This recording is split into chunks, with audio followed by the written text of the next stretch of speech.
함께 나눌 하나님 말씀 시편 64편입니다.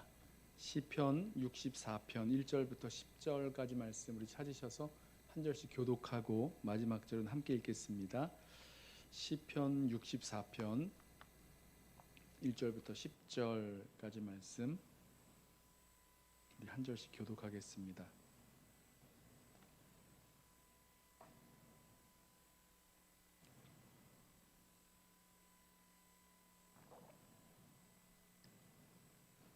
시편 64편 1절부터 한 절씩 교독합니다. 하나님이여, 내가 근심하는 소리를 들으시고 원수의 두려움에서 나의 생명을 보존하소서. 주는 악을 꾀하는 자들의 음모에서 나를 숨겨주시고 악을 행하는 자들의 소동에서 나를 감추어 주소서. 그들이 칼같이 자기 혀를 연마하며 화살같이 독한 말로 겨누고 숨은 곳에서 온전한 자를 쏘며 갑자기 쏘고 두려워하지 아니하는도다. 그들은 악한 목적으로 서로 격려하며 남몰래 올무놓기를 함께 의논하고 하는 말이 누가 우리를 보리요 하며 그들은 죄악을 꾸미며 이르기를 우리가 묘책을 찾았다 하나니 각 사람의 속뜻과 마음이 깊도다. 그러나 하나님이 그들을 쏘시리니 그들이 갑자기 화살에 상하리로다. 이러므로 그들이 엎드러지리니 그들의 혀가 그들을 해함이라. 그들을 보는 자가 다 머리를 흔들리로다. 모든 사람이 두려워하여 하나님의 일을 선포하며 그의 행하심을 깊이 생각하리로다. 의인은 여호와로 말미암아 즐거워하며 그에게 피하리니 마음이 정직한 자는 다 자랑하리로다. 아멘. 시편 말씀 계속 나누고 있는데요. 우리 시편에 보면 하나님이여라고 하나님을 이렇게 부르짖는 하나님의 이름을 부르면서 시작되는 시편은 대부분 이 하나님의 구원과 개입을 간청하는 그런 탄원시입니다. 그러니까 지금 현재 당한 고난과 고통 또 어려움 때문에 괴로워하면서 하나님을 부르면서 하나님 좀 도와주십시오. 하나님 구원해 주십시오. 하나님 살려주십시오. 나를 숨겨주십시오. 이러면서 하나님께 호소하는 시가 대부분입니다. 시편 64편의 다윗이 지금 어떤 상황에서 하나님을 찾으며 하나님께 탄원하는지는 정확하게 알 수가 없어요. 표절을 보면 이렇게 되어 있죠. 다윗의 시 인도자를 따라 부르는 노래라고만 되어 있습니다.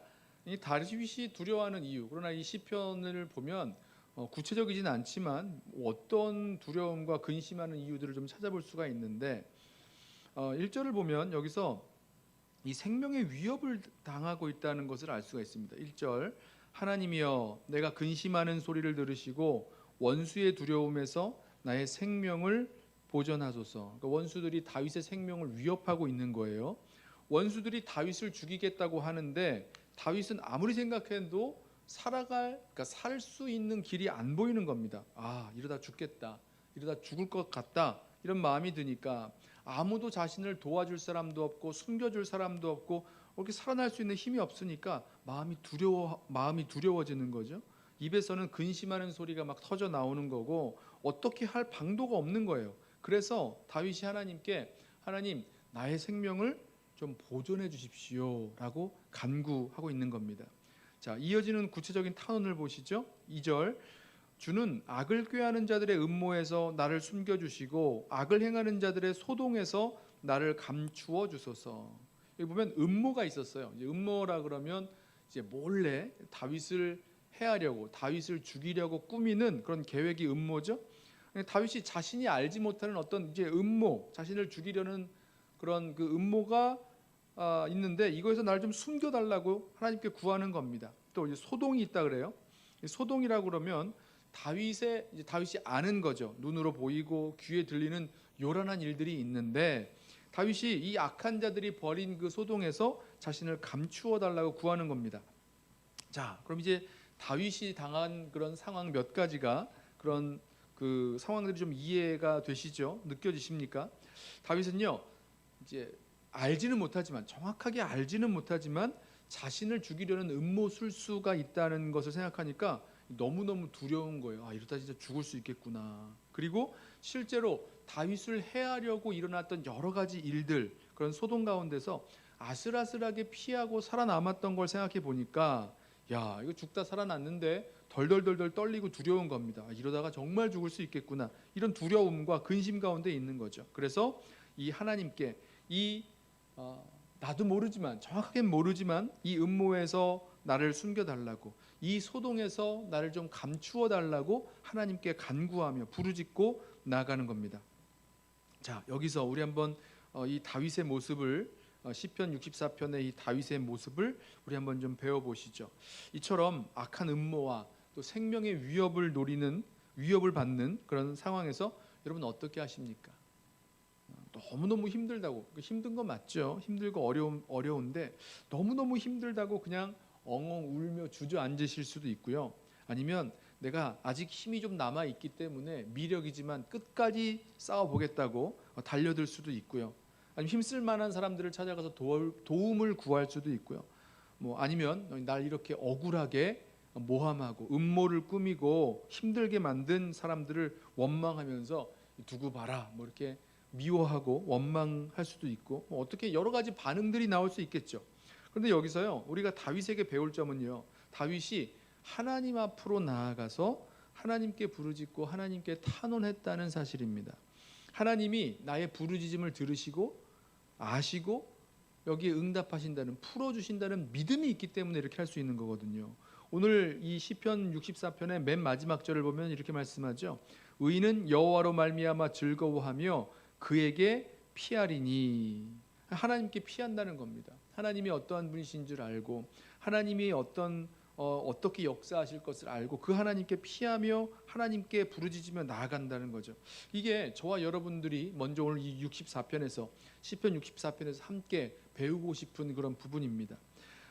우리가 하나님을 믿는다고 하고 하나님께 도움을 구한다고 하는데, 사실은 잘 보면 그냥 하나님께 도우심을 구하고 나아가기보다는요, 그냥 원망한다거나 아니면 낙심해서 주저앉는다거나 아무것도 하지 못하고 주저앉아 있거나, 아니면 다른 힘이 될 만한 사람들을 찾아간다거나, 이런 경우들이 더 많은 것 같아요. 여러분, 저와 여러분들이 만나는 아주 위험한, 아주 위기 상황 가운데 들어갈 때에, 그때 우리의 생명의 구원자 되시고 우리를 보호하시고 살리실 수 있으신 우리 주님께 나아갈 수 있는, 하나님께 부르짖으면서 믿음으로 나아갈 수 있는 저와 여러분 되기를 주님의 이름으로 축원합니다.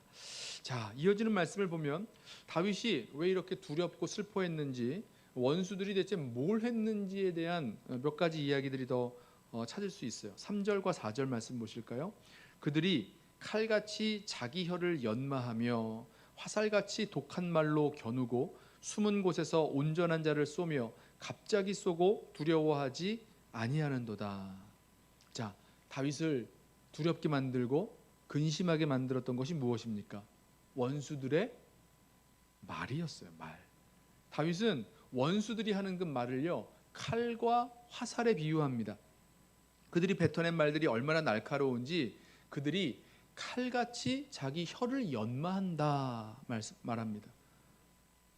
칼을 이제 날카롭게 갈아가지고요, 비수같이 그냥 푹 찌르는 그런 말을 한 거죠. 그들이 쏟아낸 말이 얼마나 독한지 화살같이 독한 말로 겨눈다, 이렇게 표현을 합니다.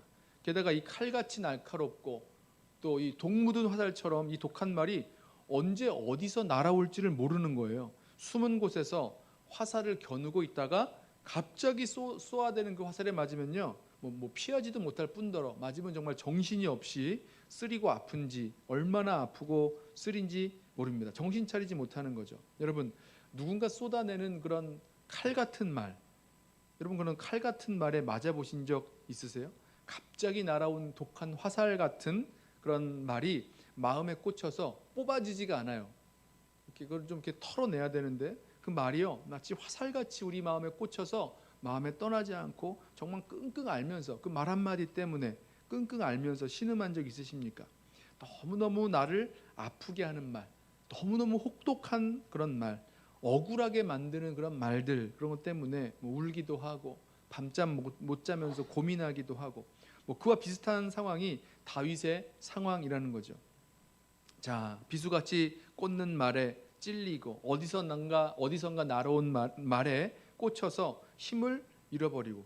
이 말이요 굉장히 위력이 있습니다. 우리 야고보 사도가 했던 그 말의 위력 아시죠? 우리 야고보서 3장 5절 보면 말의 위력을요 불 같다 그래요. 이 작은 불이 얼마나 많은 나무를 태우는지 아느냐 이렇게 비유를 합니다. 야고보서 3장 5절에 이와 같이 혀도 작은 지체로 돼 큰 것을 자랑하도다. 보라 얼마나 작은 불이 얼마나 많은 나무를 태우는가. 혀는 곧 불이요 불의의 세계라.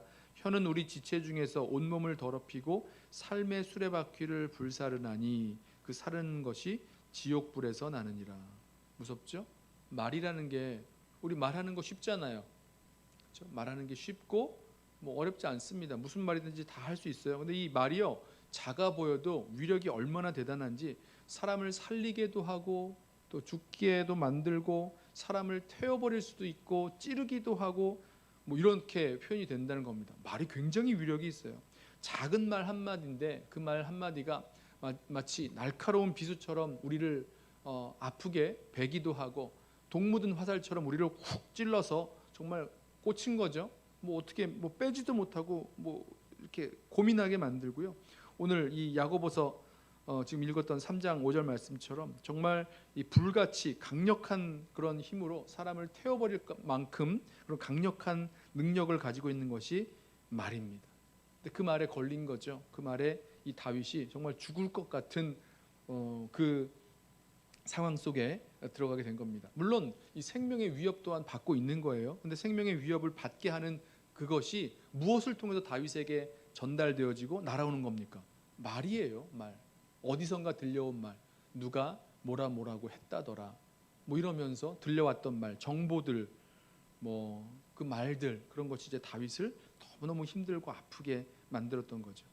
맞습니다. 우리의 말 한마디가 저와 여러분이 하는 뭐 일상에서 뭐 의도치 않게도 벌어지는 일이지만 우리의 말 한마디가 한 사람을 살리기도 하고 죽음 같은 고통을 느끼게도 하고 그런 능력이 있다는 걸 기억하시면서 정말 하나님께서 우리 입술에 원하시는 사람을 살리고 회복시키시고 또 격려하고 세우는 그런 말들 할 수 있는 저와 여러분 되기를 원합니다. 오늘 이 다윗이 느꼈던 것처럼 경험했던 것처럼 칼같이 날카로운 말, 또 그 화살같이 독한 말, 그런 말 뱉으시면 안 되는 거예요. 나중에 보면 나중에 이 말씀 나누는데 그 우리가 뱉은 그 말이요 사실은 우리가 쏘는 것 같은데 결국은 나를 향해서 다시 돌아오게 되는 것을 보게 됩니다. 말에 우리가 위력을 기억하면서 정말 사람을 살리는 생명력 있는 그런 말들 그런 말 해야 되겠습니다.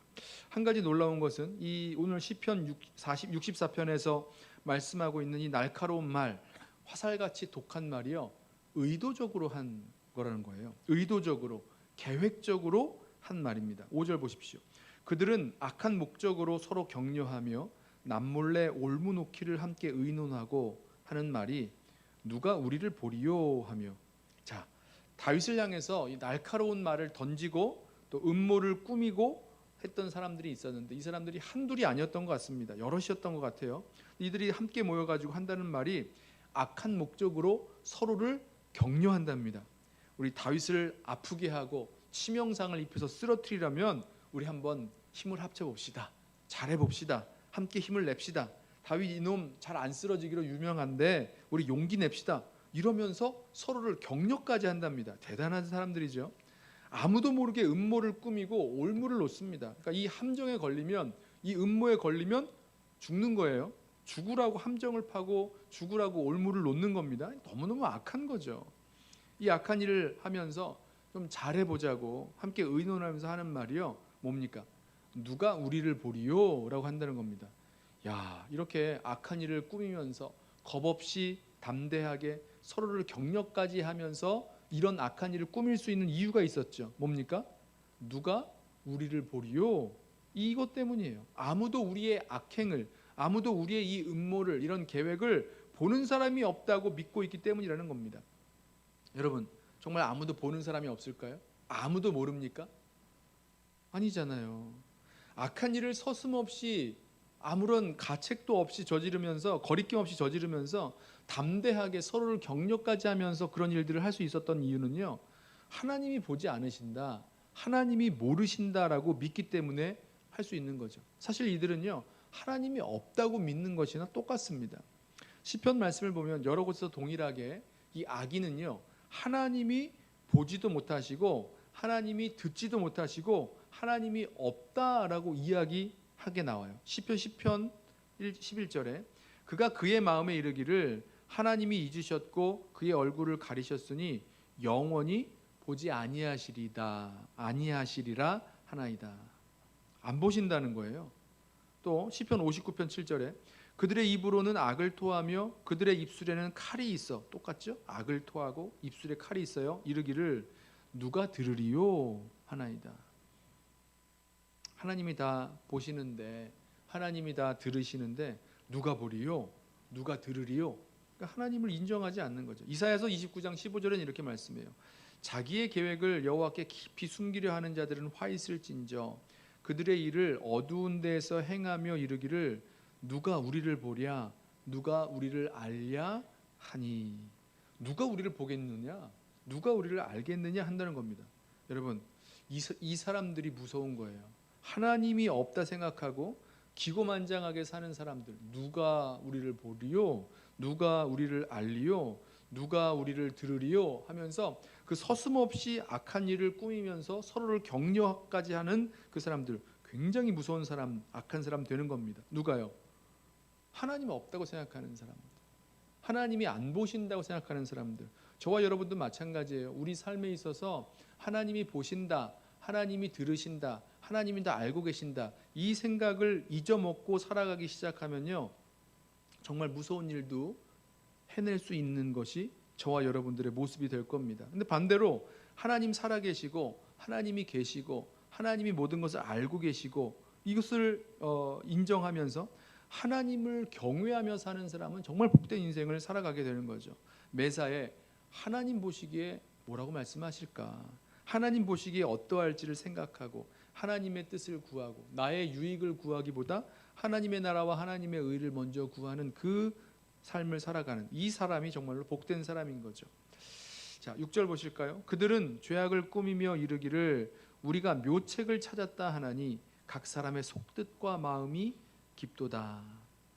자, 이 기고만장하게 악을 도모하며 음모를 꾸미는 사람들, 서로를 격려하면서 이 악을 도모하는 사람들이 하는 얘기가 무슨 좋은 수를 찾았는지 한다는 말이, 야, 우리가 묘책을 찾았다, 기뻐하는 거죠. 이 악을 행하는 일에 있어서도 묘책이 있나 봐요. 뭔가 좋은 수를 찾았다. 다윗을 아프게 하고 힘들게 하고 넘어뜨리고 쓰러뜨리려는 묘책을 찾았다라고 하면서 기뻐합니다. 여기 보면 각 사람의 속뜻과 마음이 깊도다. 이 말은요, 사람들의 속마음이 깊이 숨겨져 있어서 이거 잘 모른다는 겁니다. 쉽게 파악되지가 않는다는 그런 뭐랄까요, 속담, 격언 이런 말을 쓴 것 같습니다. 우리말에도 이런 말 있죠. 10길 물속은 알아도 한 길 사람 속은 모른다, 이런 말 있잖아요. 비슷한 뜻인 것 같아요. 마음 깊은 곳에서 남모르게 음모를 꾸미고 또 힘을 합쳐서 흉계를 꾸미는 일들, 이거 어떻게 당합니까? 당할 수가 없는 거죠. 뭔가 있다는 것은 알 것 같은데 몰라요. 알 길이 없으니까 그냥 속수무책 당하는 수밖에 없는 거겠죠. 자, 누가 우리를 보랴, 누가 우리를 알랴 이러면서 악한 일을 꾸미고 함께 격려하고 뭐 이러면서 우리가 묘책을 찾았다 기뻐하고 이러니 뭐 당할 수가 없습니다.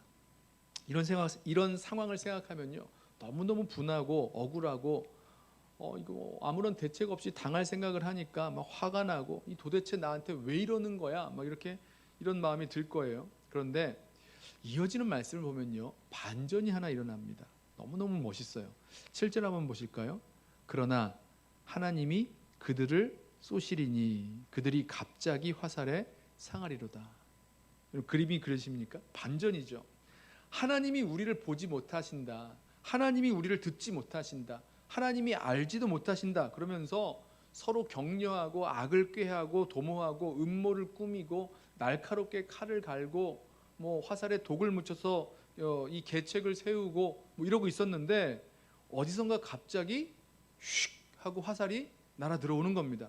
뭐 영화에서 그런 장면이 있잖아요. 주인공이 악당의 흉계에 이렇게 딱 걸려서 붙잡혀서 이제 막 죽이려는 순간에 갑자기 쉥 하고 화살 하나가 날아와서 꽂힙니다. 뭐 주인공은 모르고 있었지만 뭐랄까요, 활 잘 쏘는 그런 호위무사가 그 주인공을 구하기 위해서 뒤따라오고 몰래 보고 있다가 화살 하나를 쏘는 거예요. 그럼 거기서 이제 화들짝 놀라면서 그때 주인공을 구해내고 이런 거 있잖아요. 비슷한 거죠.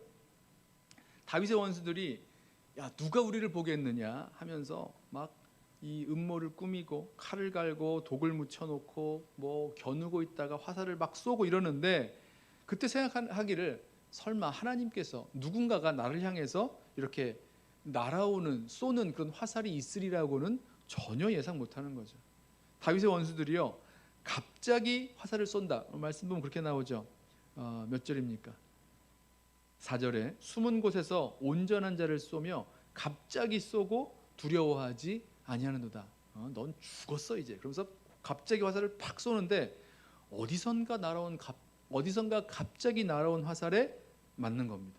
여러분 이 화살 누가 쐈습니까? 하나님이 쏘셨죠. 하나님이 그들을 쏘시리니. 하나님이 이 화살을 쏘셨고 이 화살에 그들이 맞아서 탁 쓰러지는 겁니다.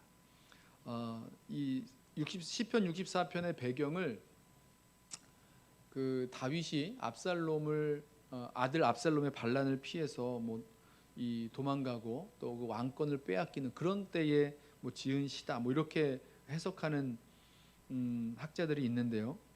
그 압살롬에게 있었던 일 한번 기억나세요? 압살롬이 아버지 다윗을 반역해서 왕권을 빼앗죠. 그리고 이제 왕권을 빼앗은 상태에서 마지막에 전쟁을 하게 되는데 이 성경은 이 압살롬이 머리부터 발끝까지 너무너무 아름다운 사람이다. 그러니까 용모가 되게 멋있는 그런 사람이었다고 표현을 합니다. 특히 머리카락이 아주 길고 막 뭐라 그러니까 치렁치렁 막 아주 길고 아름다웠다 그래요. 그런데 이 압살롬이요 그 긴 머리를 휘날리면서 전쟁을 하고 있는데 그만 머리카락이 상수리나무에 걸려가지고 대롱대롱 걸리고 타고 있던 노새는 쏙 빠져나가고 나무에 걸려 있다가 요압 장군의 그 부하들한테 잡혀서 죽임을 당합니다. 야, 누가 압살롬이 그렇게 죽을 줄 알았겠습니까? 그 자랑스럽던 머리 휘날리다가 그 머리가 나뭇가지에 걸려서 대롱대롱 걸려서 손 하나 못 써보고 그냥 그렇게 죽게 될 줄 누가 알았겠어요? 이건 비극이면서 희극이죠. 하나님께서 다윗을 반역한 그 아들 압살롬을 향해서 갑자기 쏘신 화살이 바로 이런 모습이 아니었을까 생각을 해보게 됩니다. 8절을 보세요. 이러므로 그들이 엎드러지리니 그들의 혀가 그들을 해함이라 그들을 보는 자가 다 머리를 흔들리로다. 하나님이 갑자기 쏘신 그 화살에 그들이 엎드러지는데 그 이유가 그들의 혀가 그들을 해함이라. 그러니까 하나님께서 그들이 혀를 놀려서 한 그 말 때문에 그들을 멸하실 것이다 이 말씀을 합니다. 그러니까 하나님이 동일한 방식으로 뭐라 그럴까요? 갚아주시는 거죠. 결국은요 자신이 그 음모의 화살을 몰래 겨누고 있었던 그 음모의 화살을 쏘았던 것처럼 자신을 향해서 그 화살이 결국 자신에게로 돌아오는 걸 보면요 자신을 향하여 화살을 쏜 셈이 되는 거죠. 잠언 26장 27절에 이렇게 말씀합니다. 함정을 파는 자는 그것에 빠질 것이요 돌을 굴리는 자는 도리어 그것에 치이리라. 함정을 왜 팝니까? 다른 사람 잡으려고, 아니 사람이 아니라 다른 사람을 잡는다거나 아니면 어떤 짐승을 잡으려고 함정 파는 거잖아요. 특별히 사람을 다치게 하려고 함정을 팠는데 자기가 판 함정에 자기가 빠지네요. 또 돌을 굴리는 자, 그 돌에 맞아서 누구 죽으라고 돌 굴리는 건데 돌을 굴리는 자는 도리어 그 돌에 치이리라. 자신을 향해서 결국은 화살을 겨눈 셈이 되는 겁니다. 자, 이것을 본 사람들의 반응이 이어집니다. 다 머리를 흔든대요. 머리를 흔드는 것, 성경에서 이제 구약에서 특별히 머리를 흔든다는 것은요, 굉장히 놀랄 만한, 아니 어떻게 이런 일이 있을 수가 있나, 굉장히 놀라거나 아니면 충격을 받았다거나 이런 것을 표현하는 뜻인데, 보십시오. 누구도 보는 사람이 없다, 누구도 아는 사람이 없다라고 하면서 음모를 꾸미고 몰래 화를 겨누었던 그 사람들에게 일어난 일들, 그 악인들에게 일어난 일을 보면서 너무너무 충격적이고, 야, 이거 하나님이 하셨구나, 하나님이 하신 심판이구나 라고 밖에 설명을 못한다는 거죠. 이걸 알게 된다는 겁니다. 9절 모든 사람이 두려워하여 하나님의 일을 선포하며 그의 행하심을 깊이 생각하리로다. 하나님이 그들을 쏘셔서 갑자기 날라온 그 화살에 쓰러진 것을 보면서 하나님 정말 살아계시구나 라고 생각하며 두려워하지 않을 사람이 없다라는 겁니다. 여러분, 하나님 두려워하며 하나님 경외하며 사는 것, 이게 지혜죠. 누가 우리를 보리요, 누가 우리를 알리요, 누가 들으리요 이러면서 음모를 꾸미고 올무를 놓고 함정을 파고 이렇게 살아가는 거, 이건 정말 어리석은 자들이었구나, 이것을 깨닫게 됩니다. 자, 이 일은 정말 하나님이 하셨다 선포하면서 하나님이 의인을 위하여 대갚아 주신 일을 깊이 생각하게 됩니다. 만약에, 근데 한번 생각을 해보십시오. 이런 일을 보면서 자기 자신을 좀 돌아보지 않았을까 이런 생각이 들어요. 혹시 나는 아니면 우리는 의인을 향해서 불의한 음모를 꾸몄다거나 아니면 날카롭고 아픈 말을 하면서 살았다거나 이러면 걱정이 되는 거죠. 내가 이렇게 했으면 큰일 나는 거잖아요. 내가 음모를 꾸몄지만 갑자기 날아온 화살에, 하나님께서 쏘신 갑자기 날아온 화살에 어느 날 꼬꾸라질 수 있는 거고요. 날카롭고 아픈 말을 했다면 그 말이 언젠가 다시 돌아와서 우리 자신을 상하게 만들 수 있다라는 거죠. 하나님이 그들을 쏘시리니 갑자기 상하리로다, 알게 되는 겁니다. 하지만 반대로 의인은요, 하나님께서 행하신 그 일을 생각하면 기쁘고 즐거운 겁니다. 10절 의인은 여호와로 말미암아 즐거워하며 그에게 피하리니 마음이 정직한 자는 다 자랑하리로다. 당장은 이제 근심스럽고 걱정되는 두려운 일들이 아주 가득 차 있는 상황입니다. 하지만 그런 상황 속에서 하나님께서 하실 일을 생각하니까 뭐였죠? 하나님께서 그들을 쏘시리니 그들이 갑자기 상하리로다. 이게 하나님이 하실 일이잖아요. 이것을 생각하면서 하나님을 믿고 의지하는 마음으로 나아가니까 하나님을 즐거워하게 되고요, 하나님을 믿는 믿음으로 피하면서 나아가게 됩니다. 그리고 그 하나님을 찬양하게 되는 거죠. 처음에 64편을 시작하면서 하나님이여 내가 근심하는 소리를 들으시고 원수의 두려움에서 나의 생명을 보존하소서, 하나님께 이렇게 간청하며 탄원했던 그 기도가 마지막엔 믿음의 고백이 되죠. 의인은 여호와로 말미암아 즐거워하며 그에게 피하리니, 하나님께 피하는 거예요. 마음이 정직한 자는 다 자랑하리로다. 누구를 자랑합니까? 하나님을 자랑하고 하나님께서 하신 일, 하나님께서 하실 일을 자랑하면서 나아가게 됩니다. 오늘 이 말씀을 묵상하고 준비하면서 몇 가지 이제 우리 삶에서 좀 적용해 보고 싶은 그런 포인트들이 있었는데요. 첫 번째가 이런 상황 속에서 근심하고 두려워하고 위협을 받는 그런 상황 속에서 다른 것 의지하지 말고 우리 하나님 의지하고 하나님께 간구하며 나아가야 되겠다는 것, 우리 함께 기억하며 나아갔으면 좋겠습니다. 또 한 가지, 여기 보면 악한 사람들 나오잖아요. 악한 사람들, 이 사람들은 하나님을 두려워하지 않는 사람들이에요. 하나님이 분명히 살아계시고 보고 계시고 일하시는데 그런 것 하나도 두려워하지 않고 누가 보리요, 누가 들으리요, 누가 알리요 하면서 살아가는데, 여러분 혹시 저와 여러분의 삶에서도 그러한 모습이 있는지 없는지 돌이켜 보시길 바랍니다. 뭐였죠? 하나님이 살아계시고 하나님이 우리를 보고 계시고 우리의 말과 행동, 그 모든 것들을 듣고 계신 하나님이시라는 거 기억하면서 늘 하나님을 겸손하게 경외하면서 이제 우리 말로는 이제 경외라고 번역을 했는데 하나님을 두려워하면서 하나님을 경외하면서 살아갈 수 있는 저와 여러분 되길 원합니다. 그리고 세 번째가 하나님을 의지하는 겁니다. 하나님이 어떻게 하십니까? 하나님이 그들을 쏘시리니 그들이 갑자기 화살에 상하리로다. 이 하나님께서 우리를 지키시고 보호하시고 또 인도하시는 그 길에서 하나님께서 우리를 보호하시는 그 하나님이 쏘시는 그 화살이 있음을 믿고 신뢰하고, 당장은 좀 어려운 일들이 있을지라도 하나님이 그 하실 일을 기대하면서 하나님께 피하고 또 하나님을 즐거워하며 나아갈 수 있는 그런 주님의 백성들 되시기를 주님의 이름으로 부탁하며 축원합니다.